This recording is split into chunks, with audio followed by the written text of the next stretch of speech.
तो दोस्तों, स्वागत है आपका आरडीएस टारगेट में।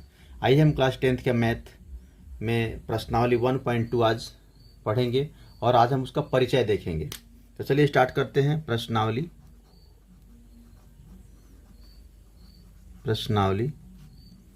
1.2 आज हम देखेंगे इसका परिचय, इसका बेसिक क्या है, परिचय क्या है।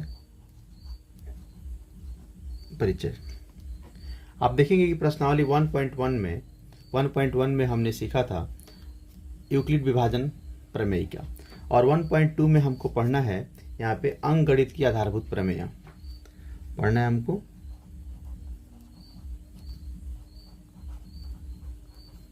अंकगणित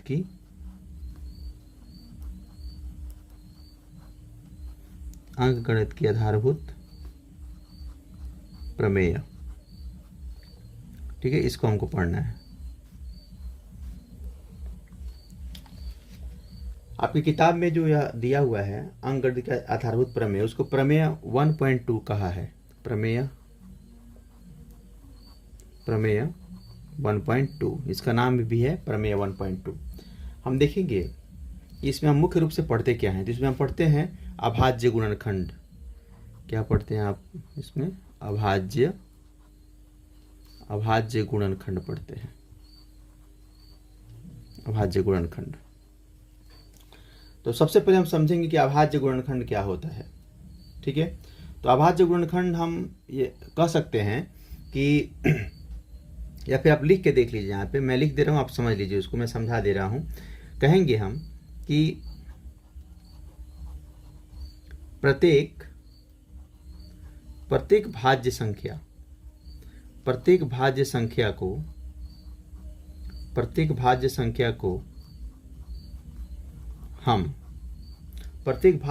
को हम अभाज्य गुणनखंड के रूप में लिख सकते हैं। अभाज्य गुणनखंड के रूप में व्यक्त कर सकते हैं। गुणनखंड के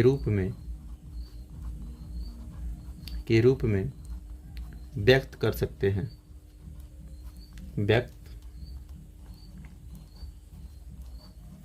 सकते हैं।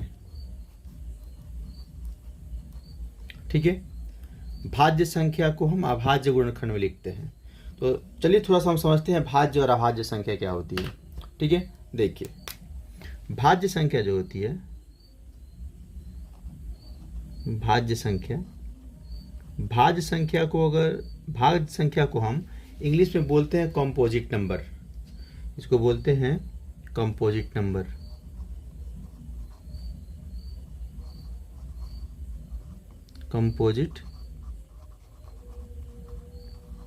नंबर। भाज्य संख्या को हम बोलते हैं कंपोजिट नंबर। ओके। अब भाज्य संख्या होता क्या है? तो देखिए, जब भी हम इस किसी भी अंक का, किसी भी संख्या का अगर फैक्टर निकालते हैं, गुणनखंड निकालते हैं, तो अब जब जिसका फैक्टर या गुणनखंड 2 से ज़्यादा होता है, यानी हम कह सकते हैं कि जिसका 2 से ज़्यादा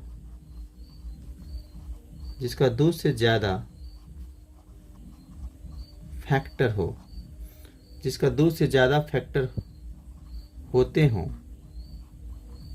हों, उसे हम कंपोजिट नंबर बोलते हैं।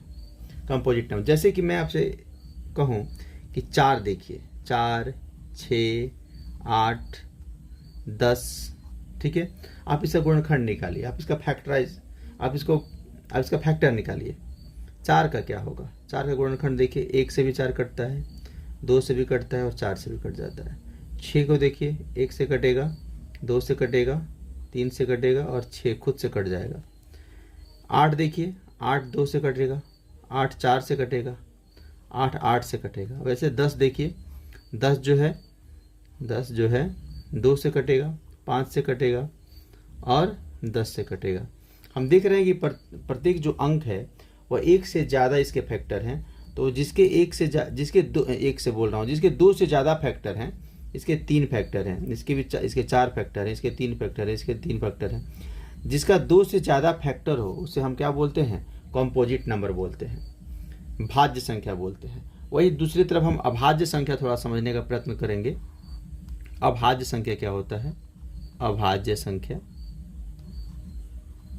अभाज्य संख्या। इसको अंग्रेजी में क्या बोलते हैं? उसको बोलते हैं हम प्राइम नंबर, प्राइम नंबर उसको बोलते हैं, प्राइम नंबर। इसमें क्या होता है, जब हम इसका गुणनखंड निकालते हैं या जब इसको जो हम जब फैक्टर में तोड़ते हैं तो इसका केवल 2 फैक्टर होता है, जिसका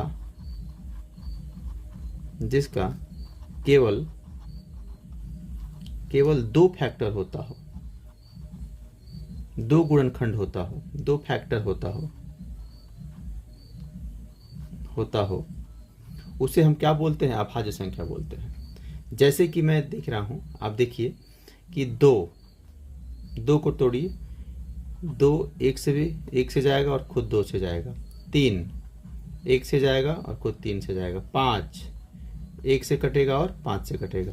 7 1 से कटेगा और 7 से कटेगा। तो जिसके 2 फैक्टर हों उस संख्या को, उस अंक को हम क्या कहते हैं?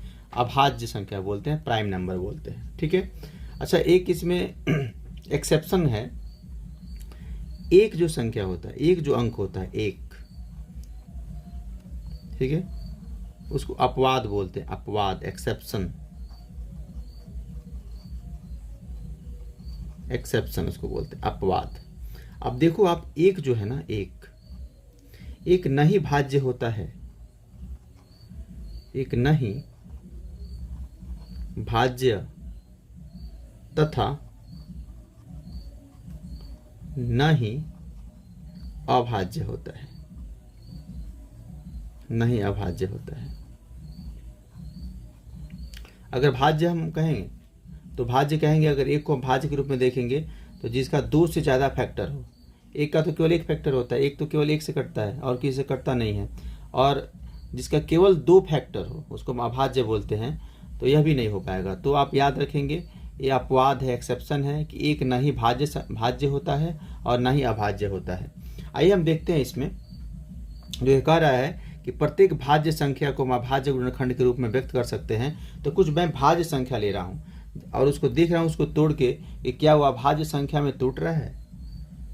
जैसे 24 ले लीजिए, 24 एक छोटा अंक लेके चल रहे हैं हम लोग, संख्या 24 जो है एक भाज्य संख्या है। अब उसको हम गुणनखंड निकालेंगे। ठीक है, क्या हो जाएगा? 2 दूनी 4, 4 दूनी 8, 8 तरीका 24। इसका मैंने फैक्टर निकाल दिया, इसका गुणनखंड निकाल दिया। 2 2 2 और 3। हम देखेंगे 2 2 2 3 कौन सी संख्या है? तो अभाज्य संख्या है। 2 भी अभाज्य संख्या होती है। सबसे छोटी अभाज्य संख्या कौन सी होती है? 2 होती है। तो 2 अभाज्य संख्या है, 3 भी अभाज्य संख्या है। तो इस भाज्य संख्या को हमने अभाज्य गुणनखंड के रूप में तोड़ दिया। एक और संख्या ले लो, 15 भाज्य संख्या है। इसके 2 से ज़्यादा गुणनखंड होते हैं। जैसे देखो यहाँ पे 15, यहाँ पे मैं लिख दे रहा हूँ, यहाँ रफ में, यहाँ इस साइड में लिखूँ। चलो यहाँ पे देखो, 15 का गुणनखंड निकालिए। तो यह 1 से भी कटेगा, 5 से भी कटेगा, अच्छा 3 से भी कटेगा और 15 से भी कटेगा।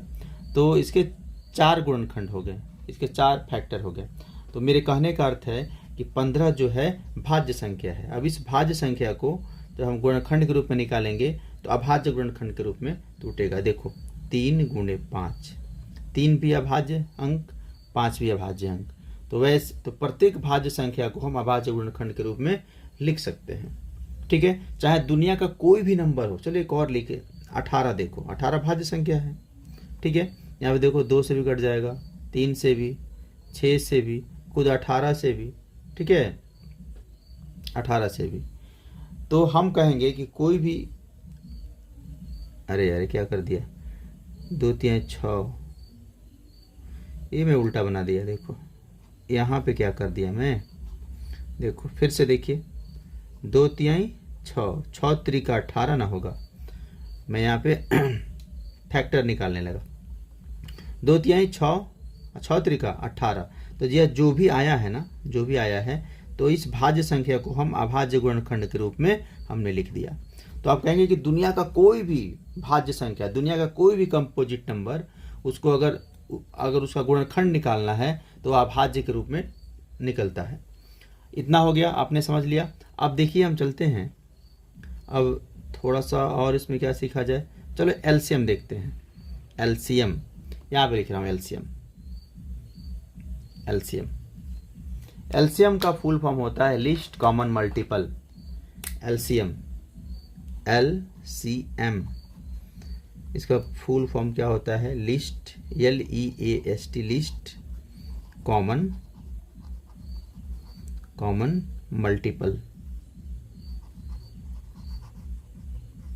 मल्टीपल।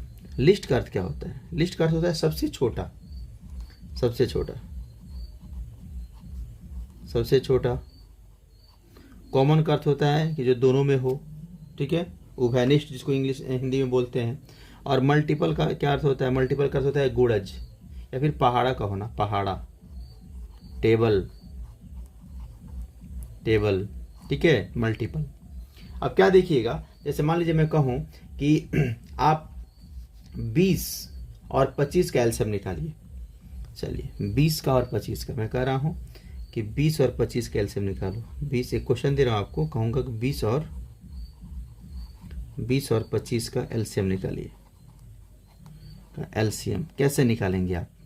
तो सबसे पहले देखो इसमें होता क्या है कि यह जो लिस्ट कॉमन मल्टीपल है, यानी जो पहाड़ा जो है ना, तो सबसे पहले 20 का लिखो। देखो 20 दूनी 40, 20 तिहाई 60, 20 चौका 80, 20 पच्चीस 100, 20 छक्के 120, ठीक है, 20 सत्ते 140, 20 अठे 160 और 180, 20 दिया के 200, ठीक है। अब यहाँ पे देखो 25 का लिखो। 25, 50, 75, 100, 125, 150, 175, 200। चलो इतना ही देख रहे हैं। अब कह रहा है कि मैंने देखा इस पहाड़े में जो कौन संख्या कॉमन हो, तो इसमें देखो कॉमन कौन कौन सा है। 20 इसमें नहीं है, 20 जो है इसमें नहीं है, 40 इसमें नहीं है, 60 इसमें नहीं है, 80 नहीं है, 100 है। देखो 100 यहाँ भी है और 100 इस दोनों में कॉमन है, 100 है ना, 100 दोनों में कॉमन है। अब क्या देख रहे हैं यहाँ पे, जो 100 है, ये जो 100 है यह दोनों में कॉमन है। और कोई संख्या देखो, 120 इसमें नहीं, 125 नहीं, 50 इसमें नहीं, इसमें भी नहीं, 140 नहीं है, 60 नहीं, 80, 200। यहाँ पे आप क्या देखिएगा, जो 200 जो है दोनों में कॉमन है, यहाँ भी है और यहाँ भी है। तो कॉमन तो है, 100 भी मिला और 200 भी मिला, लेकिन मैं यहाँ क्या देखना है कि जो सबसे छोटा कॉमन हो, लिस्ट कॉमन हो, सबसे छोटा कॉमन, इस दोनों के पहाड़े में जो सबसे छोटा कॉमन हो है वही उसका एलसीएम हो जाता है। तो हम कह सकते हैं कि 20 और 25 का जो एलसीएम है, सबसे छोटा कौन है? देखो मिलने के लिए तो 200 भी मिल गया कॉमन, 100 भी मिल गया, लेकिन इस दोनों में सबसे छोटा कौन है? 100 है। तो हम कह सकते हैं कि इन दोनों का एलसीएम बराबर कितना आएगा? 100 आपका आंसर आ जाएगा। एलसीएम ऐसे निकालते हैं, ठीक है। अब थोड़ा सा एचसीएफ देख लेते हैं, या फिर एक और इसका एग्जाम्पल ले लो। आप इसका एक और एग्जाम्पल ले लो। यहाँ पे थोड़ा सा जगह है, मैं यहाँ पे लिख दे रहा हूँ। जैसे मैं कह रहा हूँ कि 12 और 24 का एलसीएम निकालो। 12 और 24 का एलसीएम निकालिए। तो देखिए 12 का पहाड़ा पढ़ो, 12 एकम 12, 12 दूनी 24, 12 तिहाई 36, 24 दूनी 48, 24 तिहाई 72। इसमें देखो तो इतना ही लिख के देखो कि सबसे छोटा कौन सा है कि जो दोनों में कॉमन है। देखो 24 यहाँ भी है, 24 वहाँ भी है, तो यही उसका एलसीएम हो जाएगा। यही उसका 12 और 24 का एलसीएम क्या हो जाएगा? यही हो जाएगा, ठीक है। अब चलिए एक और चीज़ देखते हैं हम। अब थोड़ा सा एचसीएफ सीखते हैं। एचसीएफ क्या होता है? एचसीएफ को हम बोलते हैं highest common multiple. Highest common multiple. चलिए यहाँ थोड़ा सा जगह है, हम इसमें बनाने का प्रयत्न करेंगे एचसीएफ को। उम्मीद कर रहा हूँ कि आप लोगों को समझ में आ रहा होगा। यहाँ पे देखो एचसीएफ जो है, एचसीएफ उसको बोलते हैं हाईएस्ट कॉमन फैक्टर।